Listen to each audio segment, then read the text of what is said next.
हम लोग जो है इसमें द हिंदू न्यूज़पेपर का एनालिसिस करेंगे और ये जो है 2 जनवरी 2025 का न्यूज़पेपर है। 2 जनवरी यानी आज का है। हमारा जो पहला न्यूज़ है वो किसान नेताओं की भूख हड़ताल को लेकर है, जिसमें जो दल्लेवाला आंदोलन है, दल्लेवाला आंदोलन, इस पर सुप्रीम कोर्ट का जो भी फैसला आएगा उसको केंद्र के द्वारा स्वीकार किया जाएगा, ऐसा कहा गया है। किसान नेताओं की भूख हड़ताल के 37वें दिन में प्रवेश कर गई है, यानी कि अभी तक में जो है 37 दिन जो है उसके भूख हड़ताल को हो गए हैं। Farmer leaders hunger strike इंटर्स 37th day, ये जो है 37वें दिन में प्रवेश कर गया है और विरोध प्रदर्शन का नेतृत्व करने वाले समूहों ने कहा है कि जब तक मांगे पूरी नहीं होती वे पीछे नहीं हटेंगे। तो हम लोग जो है देखेंगे इनकी क्या मांगे हैं और उस मांग पे हम लोग चर्चा करेंगे। तो इनकी मांगे जो है वो एमएसपी कानून को लेकर है, कर्ज माफी को लेकर है। एमएसपी यानी कि न्यूनतम समर्थन मूल्य को लेकर है। तो हम लोग जो है कर्ज माफी और एमएसपी कानून को देखेंगे। न्यूनतम समर्थन मूल्य क्या होता है? तो न्यूनतम समर्थन मूल्य वह दर है जिस पर सरकार किसानों से फसल खरीदती है और यह किसानों की उत्पादन लागत के कम से कम 1.5 गुना अधिक होती है। न्यूनतम समर्थन मूल्य जो है वह दर है जिस पर सरकार जो है किसानों से फसल खरीदती है और इसकी घोषणा जो है फसल रोपाई से यानी बोने से पहले जो है कर दी जाती है और यह किसानों की उत्पादन लागत के कम से कम 1.5 गुना अधिक होता है। इससे जो है किसानों को जो बाजार में उत्पादन के मूल्य की गिरावट होती है उससे सुरक्षा मिलता है। तो न्यूनतम समर्थन मूल्य वह दर है जिस पर सरकार किसानों से फसल खरीदती है और यह किसानों की उत्पादन लागत के कम से कम 1.5 गुना अधिक होता है। न्यूनतम समर्थन मूल्य किसी भी फसल के लिए वह न्यूनतम मूल्य है जिसे सरकार किसानों के लिए लाभकारी मानती है और इसके माध्यम से किसानों का समर्थन करती है। ठीक है, तो इस मूल्य पर जो है सरकार किसानों से फसल खरीदती है और ये जो है किसान की उत्पादन लागत के कम से कम 1.5 गुना अधिक होता है। एमएसपी के तहत कौन कौन सी फसलें आती है?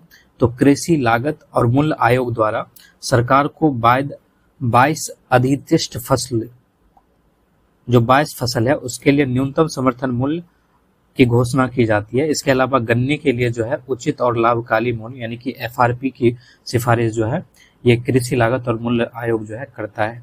तो सरकार के द्वारा जो है 22 फसल पे न्यूनतम समर्थन मूल्य दिया जाता है और गन्ने पर जो है उचित और लाभकारी मूल्य दिया जाता है।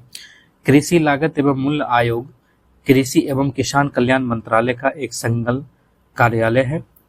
अधिशिष्ट फसलों में 14 जो है खरीफ फसलें हैं और 6 जो है रबी फसलें हैं। इसके अलावा 2 जो है अन्य वाजिब फसलें शामिल हैं। तो इसमें जो है 14 जो है ये खरीफ फसलें हैं, 6 जो है रबी फसलें हैं। इसके अलावा 2 जो है ये वाणिज्यिक फसलें हैं। इन पर जो है एमएसपी दिया जाता है। ठीक, इसके अलावा जो है इधर एक गन्ना हो गया, इस पे जो है एफआरपी दिया जाता है यानी उचित और लाभकारी मूल्य दिया जाता है। इसके अलावा जो है लाही हो गया, नारियल हो गया, इस पे भी जो है एमएसपी दिया जाता है। लेकिन इसके एमएसपी के लिए जो है वो सरसों, हम लोगों ने पिछले क्लास पे भी चर्चा किया था, सरसों और सूखे नारियल पर जो है ये आधारित होता है। ठीक, तो इसके अलावा लाही और नारियल के न्यूनतम समर्थन मूल्यों का निर्धारण क्रमशः सरसों यानी लाही जो है वो सरसों से और नारियल जो है वो सूखे नारियल के न्यूनतम समर्थन मूल्यों के आधार पर किया जाता है। इसमें जो है जो उत्पादन लागत होती है उसको 3 पार्ट में बांटा जाता है। CACP द्वारा राज्य और अखिल भारतीय दोनों स्तर पर प्रत्येक फसल के लिए 3 प्रकार की उत्पादन लागतों का अनुमान लगाया जाता है। एक A2 उत्पादन लागत होता है, एक A2+FL होता है और तीसरा जो है C2 होता है। जो A2 होता है इसके तहत किसान द्वारा बीज, उर्वरक, कीटनाशकों, सर्व पट्टे पर ली गई भूमि, ईंधन, सिंचाई आदि पर किए गए प्रत्यक्ष व्यय को इसमें सम्मिलित किया जाता है। यानी A2 में जो है जो किसान बीज खरीद रहा है या उर्वरक खरीद रहा है या जो उसने पेस्टिसाइड या कीटनाशक खरीदा है, इसके अलावा उसमें जो लेबर कॉस्ट उसका लगा है, इसके अलावा अगर वो किराए पे भूमि ले रखा है, ईंधन का यूज जो है कर रहा है, या सिंचाई पे, इस पे जितने भी पैसे उसने प्रत्यक्ष रूप से खर्च किए हैं उसको A2 उत्पादन लागत में शामिल किया जाता है। इसके बाद जो है एक A2 प्लस FL होता है। इसमें A2 के साथ साथ यानी कि जो बीज, उर्वरक, कीटनाशक, श्रम, ये सब पर जो पैसा प्रत्यक्ष रूप से खर्च हो रहा है, उसके साथ साथ जो है अवैतनिक पारिवारिक श्रम का एक अधिरोपित मूल्य भी शामिल किया जाता है। ठीक है, यानी कि जैसे किसान जो है वो अपने खेत में काम करता है तो वो खुद के श्रम की गिनती नहीं करता है, या उसके परिवार जो उसमें काम कर रहे होते हैं उसके श्रम की गिनती नहीं करता है, तो उसके श्रम की गिनती जो है वो FL में किया जाता है। तो यहाँ पर जो है A2 प्लस FL को जो है एक साथ इसमें रखा गया है, यानी कि बीज, उर्वरक, कीटनाशक, श्रम, इस पे जो भी प्रत्यक्ष रूप से खर्च हुए हैं उसके साथ साथ उसके परिवार के द्वारा या खुद के द्वारा जो श्रम दिया गया खेतों में उसको भी शामिल A2 प्लस FL में किया जाता है। इसके अलावा जो है C2 होता है, ये एक अधिक व्यापक लागत है क्योंकि इसके अंतर्गत जो है A2 प्लस FL में किसान की स्वामित्व वाली भूमि और अचल संपत्ति के किराए एवं ब्याज को भी जो है शामिल किया जाता है। तो इस तरह से जो है 3 प्रकार की उत्पादन लागत होती है और इसका अनुमान लगाया जाता है। ये निश्चित नहीं होता है, इसका अनुमान लगाया जाता है। और ये जो है 3 कैटेगरी है, A2 प्लस FL और C2 है। A2 में जो है जो प्रत्यक्ष रूप से व्यय होता है वो सारे शामिल हैं। A2 प्लस FL में जो है जो उसके पारिवारिक श्रम होता है और प्रत्यक्ष व्यय होता है, दोनों को शामिल किया जाता है। और C2 में जो है जो भूमि है या जो अचल संपत्ति है उस पर जो किराए या ब्याज होता है वो जो है उसको C2 में शामिल किया जाता है। न्यूनतम समर्थन मूल्य की सिफारिश करते समय CACP द्वारा A2 प्लस FL और C2 दोनों लागतों पर विचार किया जाता है। CACP द्वारा A2 प्लस FL लागत की गणना प्रतिफल के लिए की जाती है, जबकि C2 लागत का उपयोग CACP द्वारा मुख्य रूप से बेंचमार्क लागत के रूप में किया जाता है, यह देखने के लिए कि क्या उनके द्वारा अनुशंसित MSP कम से कम कुछ प्रमुख उत्पादक राज्यों में इन लागतों को कवर करते हैं।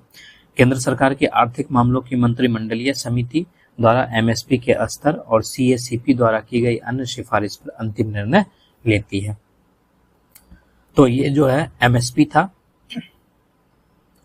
अब अगला जो है हम लोग कर्ज माफी को देख रहे हैं।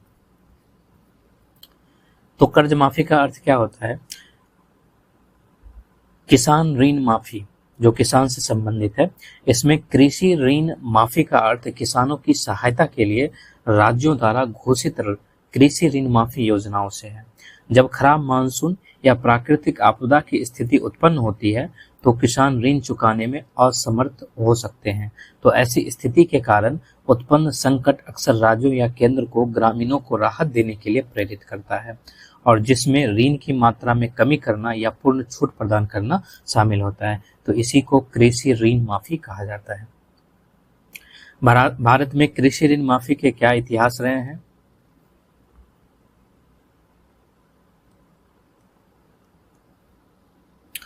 तो मध्यकालीन भारत में किसानों को ऋण देने का पहला जो उदाहरण मिलता है वो मोहम्मद बिन तुगलक के शासनकाल में मिलता है। और मोहम्मद बिन तुगलक का शासनकाल जो है वो 1325 से 1351 के बीच में रहा था। और उस समय जो किसानों को ऋण देने का जो पहला मामला दर्ज हुआ था उसका उद्देश्य जो है ग्रामीणों के समक्ष मौजूद तत्कालीन संकट को कम करना था।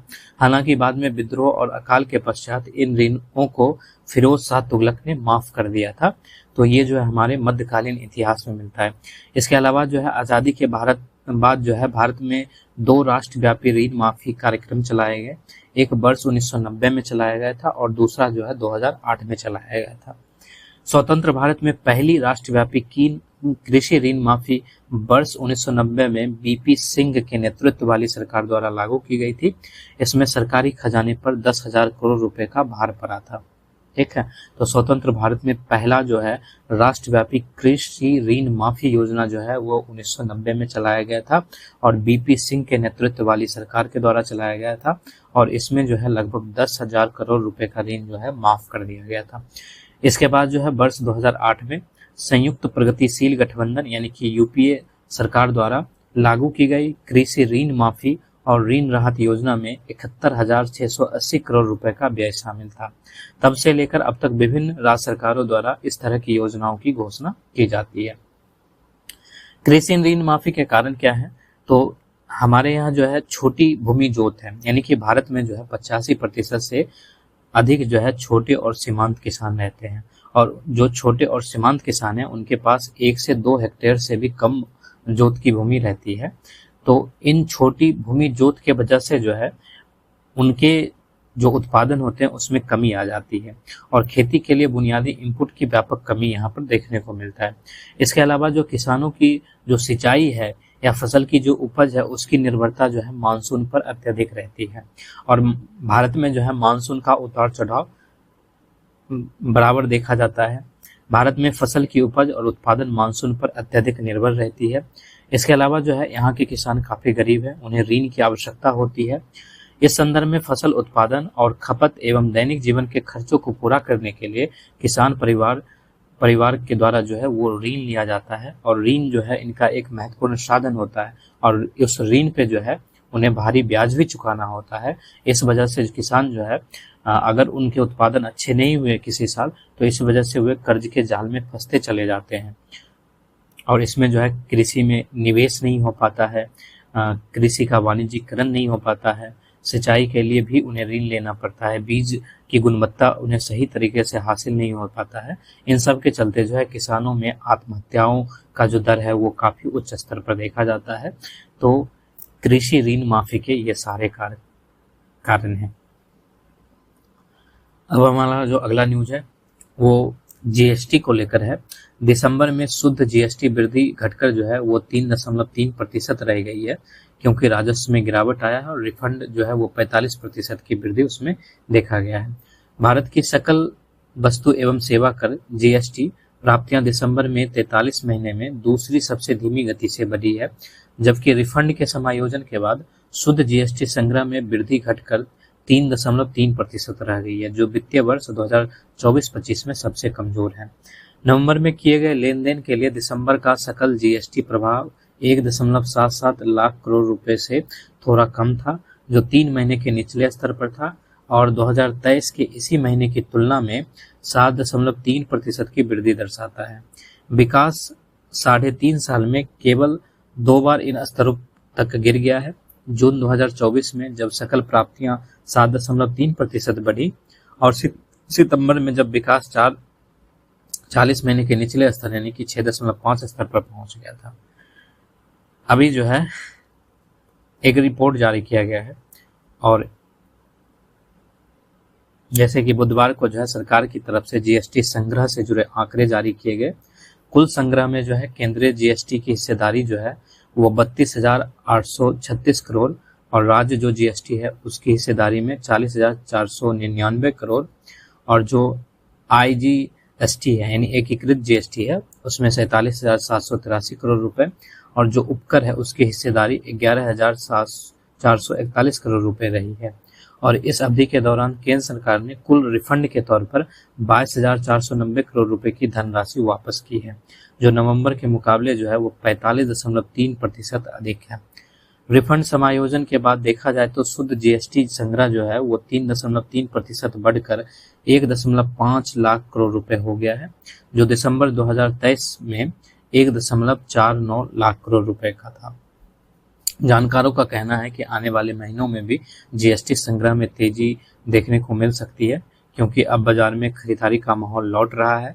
Property, engineering goods, FMCG, auto से लेकर तमाम क्षेत्रों में खरीदारी बढ़ रही है, जिसका असर जो है जीएसटी संग्रह पर दिखेगा। हम लोग जो है जीएसटी पर चर्चा करेंगे, जिसको वस्तु एवं सेवा कर कहा जाता है। तो वस्तु एवं सेवा कर घरेलू उपभोग के लिए बेचे जाने वाले अधिकांश वस्तुओं और सेवाओं पर लगाया जाने वाला मूल्य वर्धित कर है। जीएसटी का भुगतान जो है उपभोक्ताओं द्वारा किया जाता है, लेकिन यह वस्तु और सेवाओं को बेचने वाले व्यवसाय द्वारा सरकार को प्रेषित किया जाता है। जीएसटी जिसने लगभग सभी घरेलू अप्रत्यक्ष करों को एक मंच के अंतर्गत समाहित कर दिया है।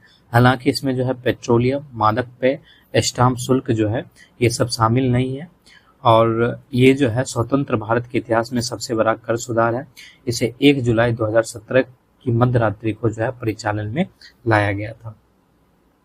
इसमें जो है एक जीएसटी परिषद का भी गठन किया गया है। यह वस्तु एवं सेवा कर इनकी गुड्स एंड सर्विसेज टैक्स से संबंधित मुद्दों पर केंद्र और राज्य सरकार को सिफारिश करने के लिए एक संवैधानिक निकाय है और इसकी व्याख्या जो है अनुच्छेद 279 के एक खंड में किया गया है।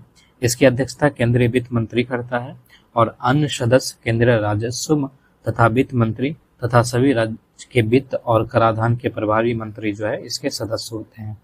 इसे एक संघीय निकाय के रूप में माना जाता है जहां केंद्र और राज्य दोनों को उचित प्रतिनिधित्व मिलता है। जीएसटी के अंतर्गत कर संरचना क्या है? तो उत्पाद शुल्क, सेवा कर आदि को कवर करने के लिए एक केंद्रीय जीएसटी है। इसके अलावा जो वैट लग्जरी टैक्स था उसको कवर करने के लिए राज्य जीएसटी है और जो अंतर्राज्यीय व्यापार होता था उसको कवर करने के लिए जो है एकीकृत जीएसटी है जिसको आईजीएसटी कहा जाता है। आईजीएसटी जो है स्वयं एक कर नहीं है बल्कि यह राज्य और संघ करों के समन्वय के लिए एक कर प्रणाली है। इसमें स्लैब के तहत सभी वस्तु और सेवाओं के लिए जो है 4 स्तरीय कर संरचना बनाया गया है जिसमें एक जो है 5%, दूसरा 12%, तीसरा 18% और चौथा जो है 28% का है। इसके बाद जो अगला न्यूज है वो केरल के मंदिरों में पुरुषों को शर्ट पहनने की अनुमति देने पर हिंदू संगठनों में मतभेद हो गया है। केरल के प्रमुख हिंदू संगठन राज्य के मंदिरों में पुरुष को शर्ट पहनने की अनुमति देने के सुझाव पर विभाजित हो गए हैं। श्री नारायण धर्म संगम ट्रस्ट के अध्यक्ष स्वामी सच्चिदानंद ने मंदिरों में पुरुषों द्वारा शर्ट उतारने की प्रथा को समाप्त करने का आह्वान किया था और इसे प्रतिगामी बताया था। उनका समर्थन करते हुए मुख्यमंत्री पिनराई विजयन ने कहा कि उनके शब्द श्री नारायण गुरु के सुधारवादी विचार, जीवन और संदेश को प्रतिनिधित्व करते हैं।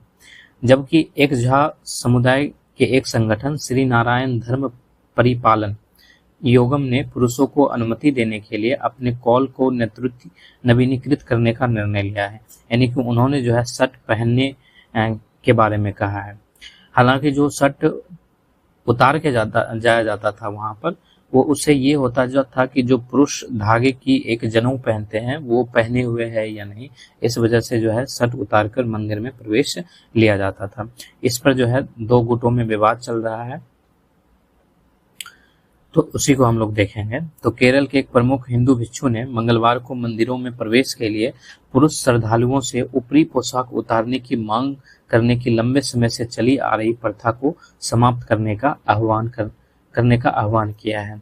प्रसिद्ध संत समाज सुधारक श्री नारायण गुरु द्वारा स्थापित प्रसिद्ध शिवगिरी मठ के प्रमुख स्वामी सच्चिदानंद ने कहा कि यह प्रथा राज्य के कई मंदिरों में मौजूद है। यहाँ एक तीर्थयात्री सम्मेलन को संबोधित करते हुए भिक्षु ने इस प्रथा को एक सामाजिक बुराई बताया और इसे समाप्त करने का आग्रह किया है। उन्होंने कहा कि जो पुराने जमाने में पोशाक उतारने की प्रथा थी उससे यह सुनिश्चित होता था कि पुरुष ने जो है पुलून यानी कि जो ब्राह्मण द्वारा पहने जाने वाला पवित्र धागा है वो पहना है या नहीं। और उन्होंने यह भी कहा कि यह प्रथा श्री नारायण गुरु के उपदेशों के विरुद्ध है। यह देखकर दुख होता है कि इस सुधारक संत से जुड़े कुछ मंदिर अभी भी इसका पालन कर रहे हैं। कुछ मंदिरों में अन्य धर्मों के लोगों को प्रवेश की अनुमति नहीं है, जबकि कुछ श्री नारायण के मंदिरों में भी ऐसा ही पाया जाता है, तो मुझे इस पर अफसोस होता है। भिक्षु ने कहा कि केवल इतना ही नहीं, यहाँ तक कि कई श्री नारायण मंदिर भी पुरुषों के ऊपरी वस्त्र उतारने की प्रथा पर अड़े हुए हैं। इसे किसी भी कीमत पर ठीक किया जाना चाहिए, क्योंकि श्री नारायण गुरु एक ऐसे व्यक्ति थे जिन्होंने मंदिर संस्कृति को आधुनिक बनाया। ठीक, तो हम लोग जो है देखेंगे जो संविधान है उसके तहत धार्मिक स्वतंत्रता की जो रक्षा है उससे जुड़े प्रावधान देखेंगे। जैसे कि जो धार्मिक स्वतंत्रता से संबंधित संवैधानिक प्रावधान है उसमें अनुच्छेद 25 जो है यह अंतःकरण की स्वतंत्रता और धर्म को अबाध रूप से मानने, आचरण करने और प्रचार करने की स्वतंत्रता प्रदान करता है। इसके अलावा अनुच्छेद 26 जो है यह धार्मिक मामलों के प्रबंधन करने की स्वतंत्रता देता है और अनुच्छेद 27 जो है यह किसी धर्म विशेष के प्रचार हेतु करों के भुगतान की स्वतंत्रता प्रदान करता है और अनुच्छेद 28 जो है यह कुछ शैक्षणिक संस्थाओं में धार्मिक शिक्षा या धार्मिक पूजा में उपस्थिति के संबंध में स्वतंत्रता देता है।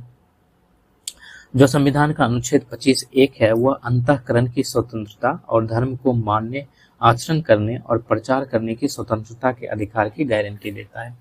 यह अधिकार स्वतंत्रता की नकारात्मक अवधारणा की गारंटी देता है, जिसका अर्थ है कि राज्य यह सुनिश्चित करेगा कि इस स्वतंत्रता का प्रयोग में कोई हस्तक्षेप या बाधा न हो।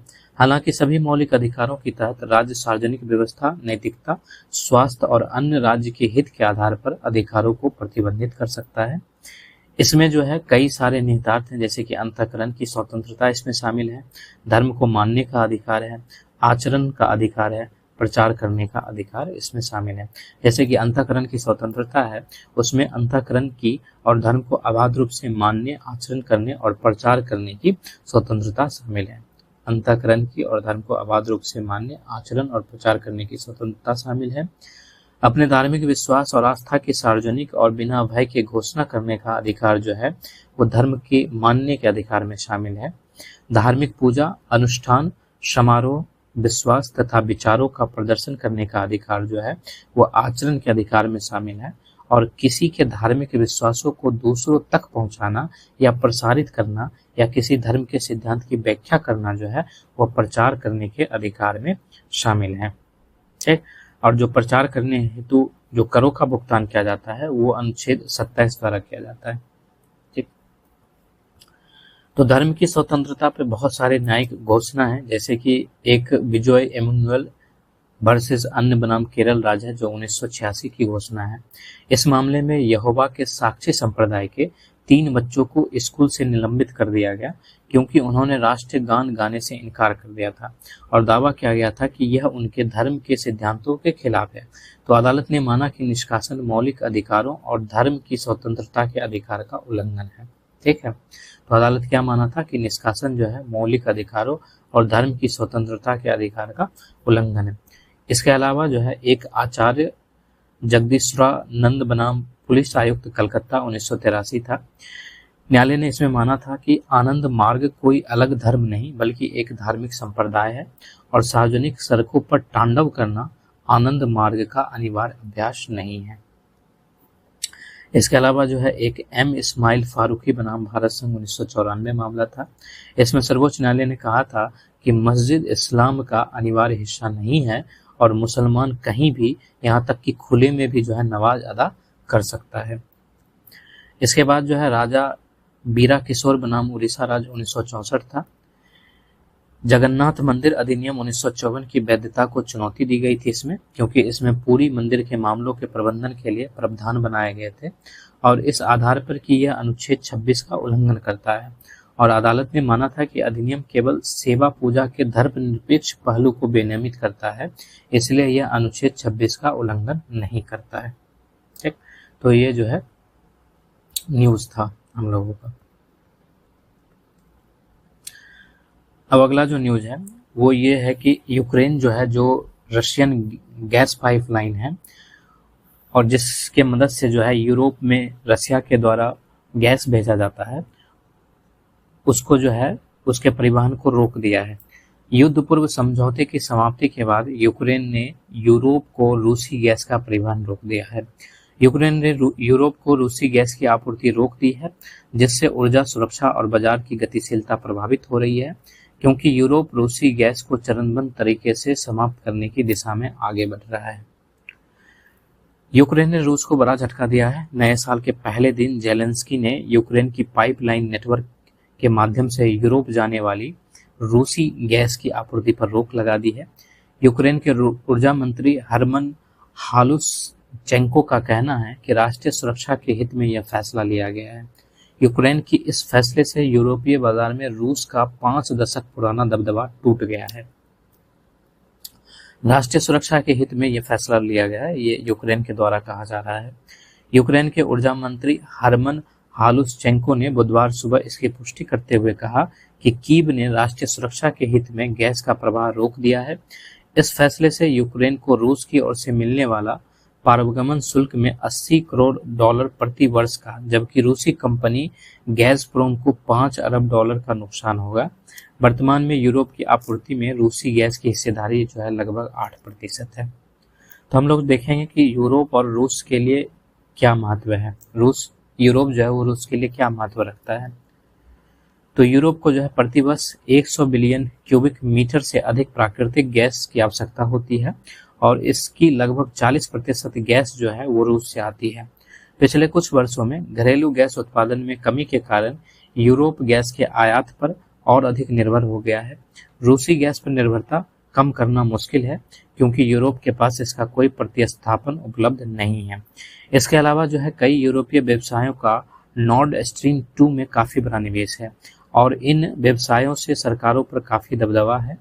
अंत में रूस से गैस में कमी पहले से ही उच्च गैस की कीमतों में और अधिक वृद्धि करेगा तथा घरेलू स्तर पर भी जो है ये काफी प्रतिकूल हो सकता है। हम लोग आगे देखेंगे नॉर्ड स्ट्रीम 2 क्या होता है। रूस जिसके पास जो है दुनिया का सबसे बड़ा प्राकृतिक गैस भंडार मौजूद है, उसकी कुल बजट प्राप्ति का जो है यह लगभग 40% हिस्सा जो है वो गैस और तेल की बिक्री से आता है। इस लिहाज से नॉर्ड स्ट्रीम 2 काफी महत्वपूर्ण है क्योंकि यह पारगमन देशों के माध्यम से गैस भेजने से संबंधित जोखिमों को समाप्त करता है, पारगमन शुल्क को हटाकर परिचालन लागत में कटौती करता है और अपने सबसे महत्वपूर्ण यूरोपीय ग्राहक जर्मनी तक सीधी पहुंच प्रदान करता है। यह विश्वसनीयता का निर्माण करके रूस पर यूरोप की निर्भरता को और अधिक बढ़ाता है। नॉर्ड स्ट्रीम 2 क्या है? तो नॉर्ड स्ट्रीम 2 पाइपलाइन है जिनमें प्रत्येक में 2 लाइनें हैं। नॉर्ड स्ट्रीम फर्स्ट का कार्य जो है वर्ष 2011 में पूरा हुआ था, जो लेनिनग्राद यानी कि रूस में बायगोर से जर्मनी के ग्रिफ्सवॉल्ड के पास लुबिन तक या इसके द्वारा जो है गैस पहुंचाया जाता है। इसके अलावा जो नॉर्ड स्ट्रीम 2 है जो लेनिनग्राद से उस्तलुगा से होकर लुबमिन तक पहुंचती है। यह सितंबर 2021 में पूरी हुई और इसके चालू होने के बाद इसमें प्रतिवर्ष 55 बिलियन क्यूबिक मीटर गैस को ले जाने की क्षमता थी। दोनों पाइपलाइन एक साथ कम से कम 50 वर्षों के लिए कुल 110 बिलियन क्यूबिक मीटर गैस को यूरोप तक पहुंचा सकती थी। नॉर्ड स्ट्रीम रूस, फिनलैंड, स्वीडन, डेनमार्क, जर्मनी सहित कई देशों के अन्य आर्थिक क्षेत्र एवं रूस, डेनमार्क, जर्मनी के क्षेत्रीय जल से होकर गुजरती है। यह पाइपलाइन जनवरी में ओपल यानी कि बाल्टिक सागर पाइपलाइन और नेल उत्तरी यूरोपीय पाइपलाइन से जुड़ती है जो आगे यूरोपीय ग्रिड से जुड़ती है। अमेरिका ने तक कहा था पहले कि अगर रूस जो है वह यूक्रेन पर हमला करता है तो वह नॉर्ड स्ट्रीम योजना को रोक देगा। हालांकि जर्मनी के नेतृत्व में यूरोपीय देश नॉर्ड स्ट्रीम पर इसके महत्व के कारण प्रतिबंध लगाने हेतु शुरू से अनिच्छुक लग रहे थे, लेकिन अब कहा गया कि यह प्रतिबंध तालिका से बाहर नहीं है। नॉर्ड स्ट्रीम समुद्र के नीचे सबसे लंबी एक निर्यात गैस पाइपलाइन है जो बाल्टिक सागर के रास्ते होकर रूस से यूरोप तक गैस ले जाती है।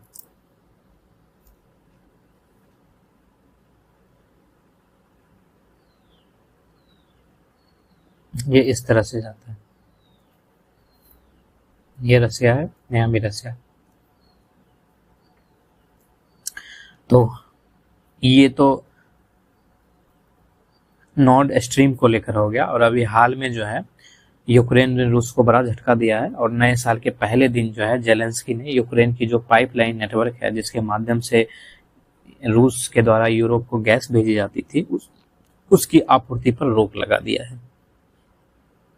अब इसका परिणाम ये होगा कि जो रूस का दबदबा था, ठीक है, और ये 5 दशक पुराना दबदबा था, अब जो है ये टूट जाएगा।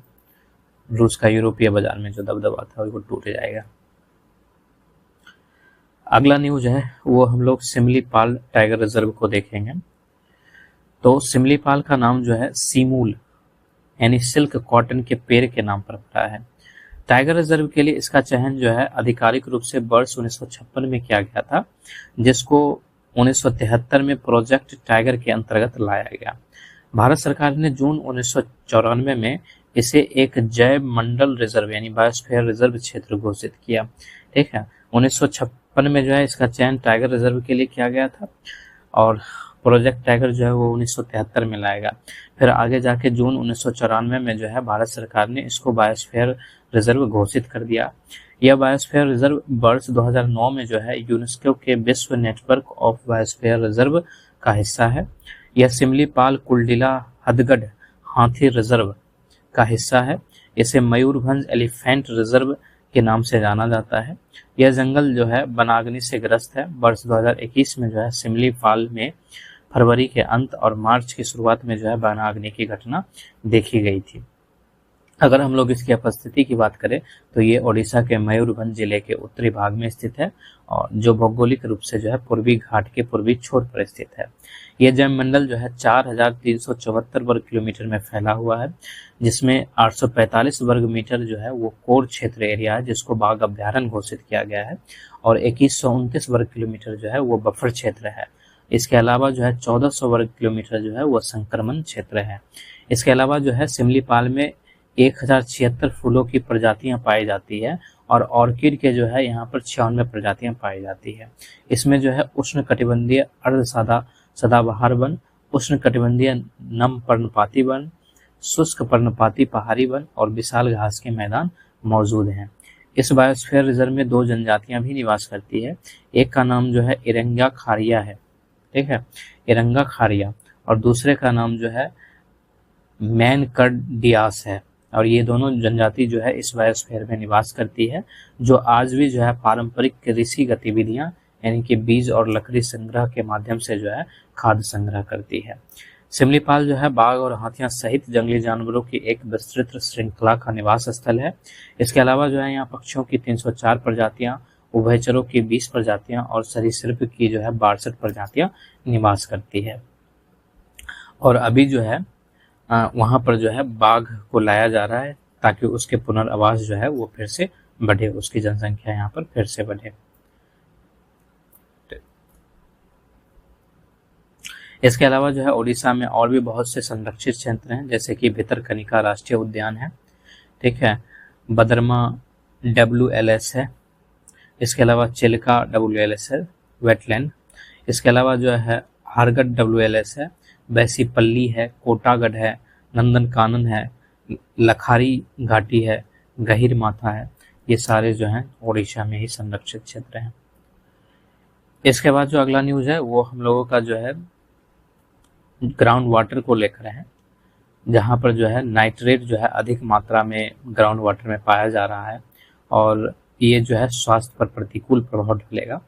तो उसी को हम लोग देखेंगे। जो केंद्रीय भूजल बोर्ड है, बुधवार यानी 1 जनवरी 2025 को जो है उन्होंने एक रिपोर्ट जारी किया और उसके अनुसार जो है 2023 तक जो है 440 जिलों में भूजल में अत्यधिक नाइट्रेट की मात्रा देखी गई, जबकि 2017 में जो है ऐसे जिलों की संख्या 359 थी। तो अब जो है 359 से बढ़कर जो है 359 था, ठीक है, और ये कब था? 2017 में था। अब ये संख्या बढ़कर जो है 440 हो गया है और ये 2023 में पहुंच गया है। तो इस तरह से जो भूजल है वो प्रदूषित हो रहा है और इससे जो है हमारे स्वास्थ्य के लिए ये खतरा है और खासतौर पर जो छोटे बच्चे होते हैं, इसके अलावा पर्यावरण के लिए जो है ये खतरा है। आंकड़ों से पता चलता है कि भारत के लगभग 56% जिलों के भूजल में अत्यधिक नाइट्रेट है, ठीक है, 56% जो है भारत के जिलों में अत्यधिक भूजल में जो है वो नाइट्रोजन है, नाइट्रेट है। और ये जो है जो लेवल होना चाहिए वो 45 mg पर लीटर होना चाहिए, जो कि इससे ज़्यादा हो गया है। 45 मिलीग्राम प्रति लीटर होना चाहिए, जो उससे अधिक हो गया है। तो अत्यधिक नाइट्रेट की वजह से जो है हमारा भूजल जो है वो प्रदूषित हो गया है, जिसका मुख्य कारण क्या है कि सब्सिडी वाले जो नाइट्रोजन युक्त जो उर्वरक होते हैं, साइंटिफिक उर्वरक होते हैं, उसका उपयोग जो है खेत में बड़े पैमाने पर किया जाता है और बारिश की वजह से या अत्यधिक सिंचाई की वजह से या बाढ़ की वजह से जो है वो जो है नदी नाले में चला जाता है या भूजल यानी कि पानी को जब मिट्टी सोखती है तो उसके द्वारा वो भूजल में मिश्रित हो जाता है। तो इस वजह से जो है 2023 तक जो है 440 जिलों में जो है भूजल में अत्यधिक नाइट्रेट की मात्रा देखी जा रही है, जबकि 2017 में जो है ऐसे जिलों की संख्या मात्र 359 था। हम लोग जो है देखेंगे कि भारत में भूजल प्रदूषण क्या होता है। तो भारत जो है वो दुनिया में भूजल का सबसे बड़ा आपूर्तिकर्ता है, जहां देश की सिंचाई संसाधनों में जो है 60% से अधिक का योगदान जो है वो भूजल देता है, ठीक है, क्योंकि यहाँ की जो कृषि वह मानसून पर आधारित है और मानसून का एक समय होता है, तो इसलिए जो यहाँ की सिंचाई व्यवस्था है वो भूजल पे आधारित हो जाती है और यहाँ पर जो है 60% से अधिक योगदान जो है वो भूजल का होता है। भूजल का ये अत्यधिक निष्कर्षण जो है गैर नवीनीकरणीय है, क्योंकि इसका पुनर्भरण दर जो है वो बहुत ही कम है। इस संसाधन को पुनः प्राप्ति करने में जो है हजारों वर्ष लग सकते हैं। तो भूजल प्रदूषण के स्रोत क्या क्या हैं? तो प्राकृतिक रूप से उत्पन्न होने वाले प्रदूषक जो है वो इस भूजल को दूषित करता है, जैसे कि आर्सेनिक हो गया, फ्लोराइड हो गया, आयरन हो गया, यूरेनियम हो गया। इसका उच्च स्तर प्राकृतिक रूप से मौजूद रहता है जो भूजल को दूषित करता है। आर्सेनिक और लौह प्रदूषण के मामले में पश्चिम बंगाल और असम जो है सबसे अधिक प्रभावित राज्य है। इसके अलावा जो है कृषि में उर्वरक, कीटनाशक, शाकनाशियों के अत्यधिक उपयोग से हानिकारक रसायन जो है वो जल स्तर में पहुंच जाता है, उससे जल दूषित हो जाता है। इसके अलावा जो औद्योगिक अपशिष्ट होते हैं उसका प्रवाह भी जो है नदी में वगैरह में छोड़ दिया जाता है, जिससे भूजल जो है वो प्रदूषित हो जाता है। तो अनुपचारित औद्योगिक अपशिष्ट अक्सर भूजल स्रोतों में पहुंच जाते हैं, जिससे भारी धातुएं या अन्य विषाक्त पदार्थ जो है वो भूजल में मिल जाता है। इसके अलावा जो है शहरीकरण बढ़ रहा है और शहरी क्षेत्रों में लीकेज वाली सीवेज प्रणालियां, इसके अलावा जो है अनुचित अपशिष्ट निपटान जो है वो भूजल के प्रदूषण का कारण बनता है। इसके अलावा जो है खारे पानी का अतिक्रमण हो रहा है, जैसे कि तटीय क्षेत्र में भूजल के अत्यधिक दोहन के कारण समुद्र का खारा पानी मीठे जल के भंडारों में घुस जाता है, जिससे पीने एवं सिंचाई के लिए जो है अनुपयोगी हो जाता है। और राजस्थान में जो है इस तरह की चीजें देखी जा जाती है, क्योंकि राजस्थान में लवणीय प्रदूषण से प्रभावित ग्रामीण बस्तियों की संख्या जो है सबसे अधिक है। तो केंद्रीय भूजल प्राधिकरण है क्या? तो देश में भूजल के विकास और प्रबंधन को विनियमित और नियंत्रित करने के लिए पर्यावरण संरक्षण अधिनियम 1986 की धारा 3 के तीसरे खंड के तहत जो है इस प्राधिकरण का गठन किया गया है। तो इसका गठन जो है पर्यावरण संरक्षण अधिनियम 1986 के तहत किया गया है। जो धारा है वो धारा 3 है, उसका तीसरा खंड है, उसके तहत जो इस प्राधिकरण का गठन किया गया है। इसका कार्य क्या है? तो ये देश भर में जो भूजल संसाधन है उसके विकास और प्रबंधन को जो है विनियमित और नियंत्रित करता है। इसका प्रमुख कार्य क्या है? तो ये देश में भूजल का विनियमन करता है, नियंत्रण करता है, प्रबंधन करता है, विकास करता है, और इस प्रयोजन के लिए जो भी आवश्यक नियामक निर्देश है वो भी ये जारी करता है। अधिकारियों की नियुक्ति जो है वो पर्यावरण संरक्षण अधिनियम 1986 की धारा 4 के तहत जो है की जाती है, और यहीं से इनको शक्ति भी प्राप्त होती है। भूजल को दूषित करने के लिए मुख्य रूप से जिम्मेदार कारक कौन है? तो जैसे आर्सेनिक जो है ये है, और आर्सेनिक जो है वो प्राकृतिक रूप में पाया जाता है, लेकिन यह मानव निर्मित रूपों में भी मौजूद रहता है। इसका उपयोग जो है कृषि, खनन, विनिर्माण में किया जाता है। औद्योगिक और खनन अपशिष्टों से रिसाव, साथ ही ताप विद्युत संयंत्रों से फ्लाई ऐश, तालाबों से भूजल में आर्सेनिक प्रवेश कर सकता है, और आर्सेनिक के लगातार संपर्क से ब्लैक फुट जैसे रोग जो है हो जाते हैं। तो आर्सेनिक जो है वो हालांकि प्राकृतिक रूप से पाया जाता है, लेकिन ये मानव निर्मित रूपों में भी मौजूद रहता है, और जब कृषि, खनन या विनिर्माण किया जाता है तो इस आर्सेनिक का रिसाव जो है वो भूजल में हो जाता है, यानी तालाब के माध्यम से भूजल में पहुंच जाता है। और जब आर्सेनिक युक्त पानी हम लोग यूज करते हैं तब हमें जो है ब्लैक फुट रोग होने का खतरा रहता है। इसके अलावा जो है फ्लोराइड है, और भारत में उच्च फ्लोराइड युक्त जल के सेवन से जो है फ्लोरोसिस एक प्रचलित समस्या है। अत्यधिक फ्लोराइड के सेवन से जो है न्यूमोरस्कुलर विकार, जठरांध संबंधी समस्या या दांत विकृति हो गया, जो दांत टूट के गिरते हैं। इसके अलावा जो है जो हड्डियां होती है वो कमजोर हो जाता है, उसमें छिद्र हो जाता है।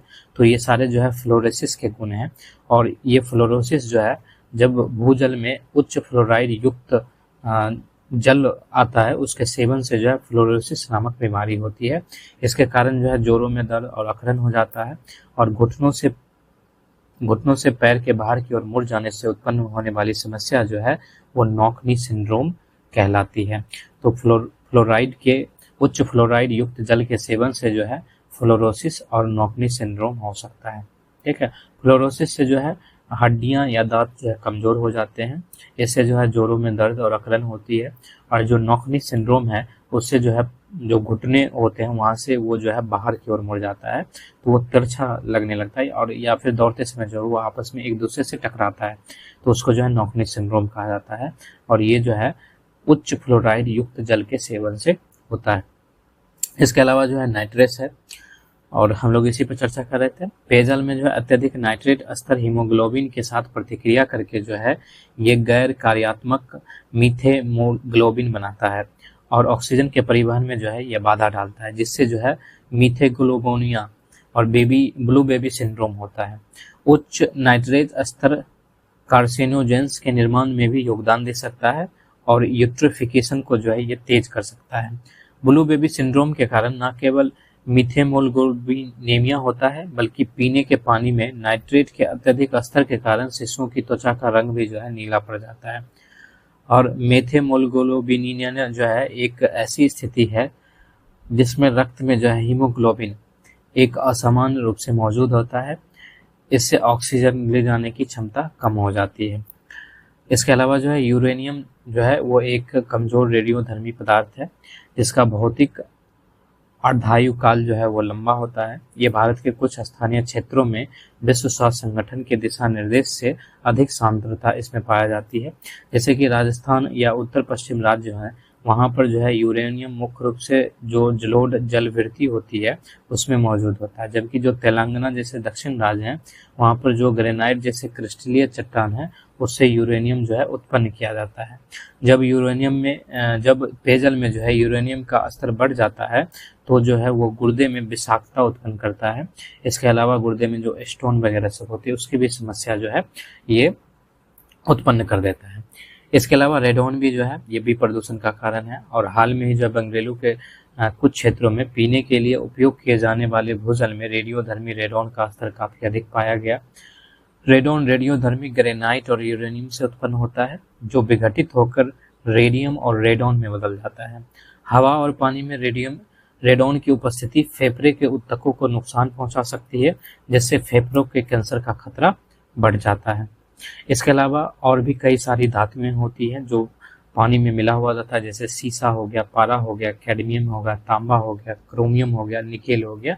इससे भी जो है भूजल दूषित होता है और इससे जो है कैंसरकारी गुण उत्पन्न होते हैं। केडियम से दूषित जल से इटाई रोग हो सकता है, जिसको आउच रोग भी कहा जाता है। और पानी में जो पारे होते हैं उससे मनुष्य में जो है मीनामाटा रोग होता है। ये जो है एक न्यूरोलॉजिकल सिंड्रोम है। तो पारे से जो है मीनामाटा रोग होता है। कैडियम से जो है इटाई या आउच रोग होता है। इसके अलावा जो धातु होते हैं सीसा, पारा, कैडमियम, तांबा, क्रोमियम, निकेल, इन सब से जो है कैंसरकारी रोग उत्पन्न होते हैं। ठीक। इसके अलावा जो यूरेनियम है उससे जो है गुर्दे में विषाक्तता पैदा होती है। जो नाइट्रेट्स होता है उससे जो है ब्लू बेबी सिंड्रोम नामक बीमारियां पैदा होती है। इसके अलावा फ्लोराइड से जो है उससे फ्लोरोसिस और नॉकली सिंड्रोम होता है। आर्सेनिक से जो है ब्लैक फुट रोग उत्पन्न होता है। तो ये सारे जो है प्रदूषक हैं और इससे जो है भूजल दूषित होता है। और अभी जो न्यूज में आया है उसमें जो है जो नाइट्रेट है उसका अत्यधिक स्तर देखा गया है, जो 45 मिलीग्राम प्रति लीटर होना चाहिए, लेकिन जो है इसका काफी उच्च स्तर पाया गया है। और ये जो है 2023 तक जो है 440 जिलों में जो है भूजल में अत्यधिक नाइट्रेट की मात्रा देखी गई है, जबकि 2017 में जो है ये जो जिले से प्रभावित थे उसकी संख्या मात्र 359 था। तो इस तेज गति से जो है इसमें वृद्धि हो रही है, तो हम लोगों को जो है इसको नियंत्रण करने की आवश्यकता है। अब अगला जो हम लोगों का न्यूज है उसमें जो भुवनेश कुमार हैं उन्हें जो है UIDAI का CEO बनाया गया है और ये जो है UIDAI के CEO का कार्यभार संभालेंगे। आपने आधार देखा होगा, आधार कार्ड उसी से संबंधित है UIDAI।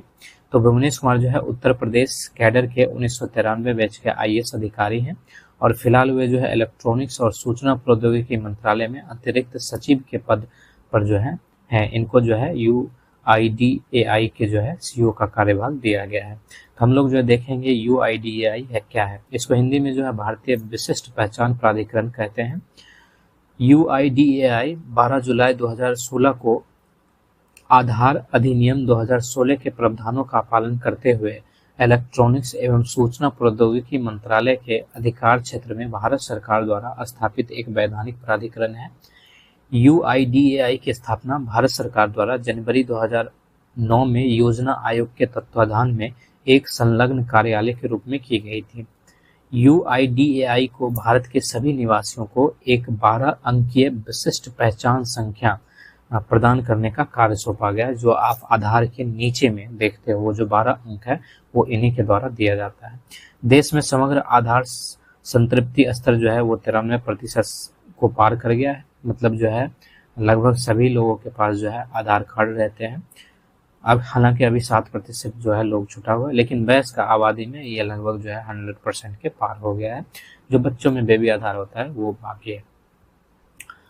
अब हमारा जो अगला रूल जो है वो मेडिटेक सेक्टर को लेकर है। मेडिटेक यानी कि जो चिकित्सा उपकरण क्षेत्र हैं उनको मेडिटेक कहा जाता है, और ये भारत में जो है एक उभरता क्षेत्रक माना जाता है, एक सनराइज सेक्टर ये माना जा रहा है। मेडिटेक से आशय क्या है, तो ये जो है मेडिकल टेक्नोलॉजी से जुड़ा हुआ शब्द है, ठीक है, और इसका अर्थ होता है कि जो चिकित्सीय उपकरण क्षेत्र है, ठीक है, उसको लेकर है। ये जो है स्वास्थ्य देखभाल सेवा का एक सेगमेंट है। इसमें बीमारी की जांच, रोकथाम, उपचार आदि के लिए कई तरह के चिकित्सा उत्पादों या उपकरण के डिजाइन और निर्माण को शामिल किया जाता है। वर्तमान में इसकी स्थिति क्या है, तो भारत एशिया में चौथे सबसे बड़ा चिकित्सा उपकरण बाजार है। जो पहले इससे 3 है, उसमें जापान आता है, चीन आता है और दक्षिण कोरिया आता है, ठीक है। तो पहले नंबर पर जो है वो जापान है, दूसरे नंबर पर चीन है, तीसरे नंबर पर जो है दक्षिण कोरिया है, और चौथे नंबर पर जो है अपना भारत है, ठीक है, एशिया में, ठीक। तो एशिया में जो है ये चौथा सबसे बड़ा उपकरण बाजार है भारत। भारत का वर्तमान चिकित्सा उपकरण बाजार जो है लगभग $14 बिलियन का है, और 2030 तक जो है इसके $30 बिलियन हो जाने का अनुमान है। मेडिटेक क्षेत्र को स्वचालित मार्ग से जो है 100% प्रत्यक्ष विदेशी निवेश की अनुमति भी दी गई है। इसके अलावा जो है इसके लिए और भी पहले शुरू किया गया, जैसे कि राष्ट्रीय चिकित्सा उपकरण नीति 2023 जारी किया गया है। हम लोग इस पे कभी और चर्चा करेंगे। भारत में जो है चिकित्सा उपकरणों के लिए उत्कृष्टता केंद्र भी स्थापित किए जा रहे हैं। इसके अलावा जो अगला न्यूज है जो पिछले अखबार में आया था, उसमें एकलव्य आदर्श आवासीय विद्यालय को लेकर है। हाल में ही जारी आंकड़ों से यह स्पष्ट हुआ है कि एकलव्य आदर्श आवासीय विद्यालय में विशेष रूप से कमजोर जनजातीय समूह के लिए 5% उप कोटा पर्याप्त रूप से लागू नहीं किया गया है, ठीक है। ढेबर आयोग की सिफारिश के आधार पर भारत में 75 आदिवासी समुदाय को जो है पीबीटीजी का दर्जा दिया गया है, या उसके रूप में वर्गीकृत किया गया है। पीबीटीजी किसको कहते हैं, जो कमजोर जनजातीय समूह है उसको पीबीटीजी कहा जाता है। तो ढेबर आयोग की सिफारिश पे भारत में जो 75 आदिवासी समुदाय को जो है कमजोर जनजातीय समूह के रूप में वर्गीकृत किया गया है। यद्यपि इसके तहत कुछ निर्दिष्ट मानदंडों को पूरा करना होता है। हम लोग देखते हैं जो एकलव्य आदर्श विद्यालय है वो क्या है।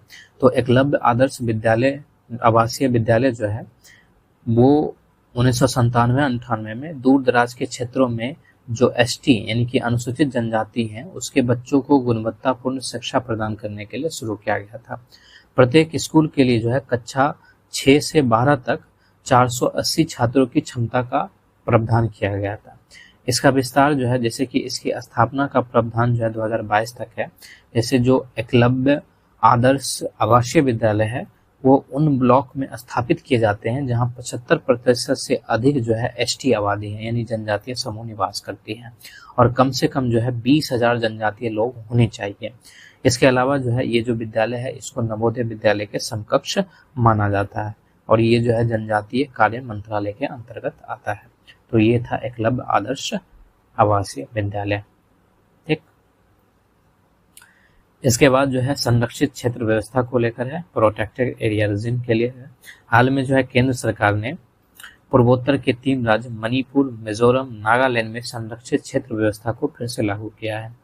राज्यों में पर्यटन को बढ़ावा देने के लिए 2011 में इस व्यवस्था को खत्म कर दिया गया था। संरक्षित क्षेत्र व्यवस्था क्या होता है, तो इसे जो है विदेशी संरक्षित क्षेत्र आदेश 1958 के तहत जो है जारी किया गया है। इसमें राज्य की इनर लाइन और अंतर्राष्ट्रीय सीमा के बीच आने वाले सभी क्षेत्र शामिल होते हैं। इसमें अरुणाचल प्रदेश का संपूर्ण क्षेत्र तथा हिमाचल प्रदेश, राजस्थान, उत्तराखंड के कुछ क्षेत्र शामिल होते हैं। विदेशी नागरिकों को इन क्षेत्रों में से जाने से पहले सक्षम अथॉरिटी से विशेष परमिट प्राप्त करना होता है और जो जारी करने वाला अथॉरिटी है वो केंद्रीय गृह मंत्रालय है और इसकी वैधता 10 दिन होती है। एक संरक्षित क्षेत्र व्यवस्था, कोई भी आदमी जो है वो संरक्षित क्षेत्र में जाएगा तो उसको जो है एक अथॉरिटी से विशेष परमिट लेना पड़ेगा। उस परमिट की वैधता जो है, जो ये परमिट है इसकी वैधता जो है वो 10 दिन होता है। इसकी वैधता जो है 10 दिन होता है और इसको जारी कौन करता है? तो इसको जो है केंद्रीय गृह मंत्रालय के द्वारा जारी किया जाता है। तभी जो है ये परमिट लेकर वो संरक्षित क्षेत्र में जा सकते हैं। जैसे कि ये मणिपुर में, ठीक है, मणिपुर में भी जो अंदर वाला इलाका है वहाँ पे मिजोरम हो गया और नागालैंड हो गया, ठीक है, यहाँ पे जा सकते हैं क्योंकि यहाँ पर जो है जनजाति समूह निवास करती है और ऐसा माना जाता है कि जो बाहर से लोग जाएंगे यहाँ पर उनकी जो पारंपरिक व्यवस्था है उसमें व्यवधान न उत्पन्न हो, इस वजह से जो है विशेष परमिट उनको प्राप्त करना होता है केंद्रीय गृह मंत्रालय से, जिसकी वैधता 10 दिन होती है। तो 2011 में जो है इस व्यवस्था को समाप्त कर दिया गया था क्योंकि सरकार चाहती थी कि राज्य में जो है पर्यटन को बढ़ावा दिया जाए। लेकिन हालांकि जो है इस व्यवस्था को फिर से जो है मणिपुर, मिजोरम और नागालैंड के लिए लागू कर दिया गया और इसका एक विशेष कारण ये भी है कि जो मणिपुर में हिंसा हो रहा है तो उस वजह से देखते हुए भी जो है इसको लागू किया गया है। अगला जो है वो फेवा डायलॉग को लेकर है। हाल में ही जो है चीन और नेपाल ने फेवा डायलॉग सीरीज शुरू की है। फेवा डायलॉग क्या है? तो इस डायलॉग या संवाद का नाम जो फेवा रखा गया है वो नेपाल की प्रसिद्ध फेवा झील के नाम पर रखा गया है और ये जो फेवा झील है वो नेपाल की सबसे बड़ी झीलों में से एक है जो पोखरा घाटी में स्थित है। इस झील को हरपन खोला या सेती खोला नामक 12 झरनों से जो है जल प्राप्त होता है। इस डायलॉग का उद्देश्य क्या है? तो वैश्विक औद्योगिक उत्पादन में बदलाव के साथ दक्षिण एशिया में बदलाव और इसकी जरूरतों से जुड़ी समस्याओं का समाधान करना है। यह दक्षिण एशिया क्षेत्रीय आर्थिक एकीकरण पर नेपाल का पहला आधिकारिक थिंक टैंक फोरम है, ठीक है, फेवा डायलॉग। इसके बाद जो अगला है वो सनोबर और बर्च के वृक्ष को लेकर है। एक हालिया स्टडी के अनुसार जलवायु परिवर्तन की वजह से मध्य हिमालय में ट्री लाइन क्षेत्र में बदलाव देखे जा रहे हैं और इस क्षेत्र में मुख्य रूप से बर्च के वृक्ष पाए जाते हैं।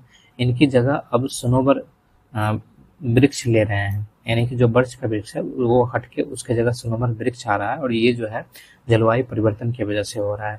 सनोबर धीमी गति से बढ़ने वाला सदाबहार शंकुधारी वृक्ष है। ये ऐसा होता है। बर्च वृक्ष क्या था कि ये तेजी से बढ़ने वाला पर्णपाती चौड़ी पत्ती वाली वृक्ष प्रजाति थी और ये जो है जो जब वनाग्नि की घटना होती है तो उसको भी जो है ये जो चौड़ी पत्ती वाली वृक्ष होती है वो रोकने का कार्य करती है। ये वृक्ष जो है हिमालय में पाए जाते हैं।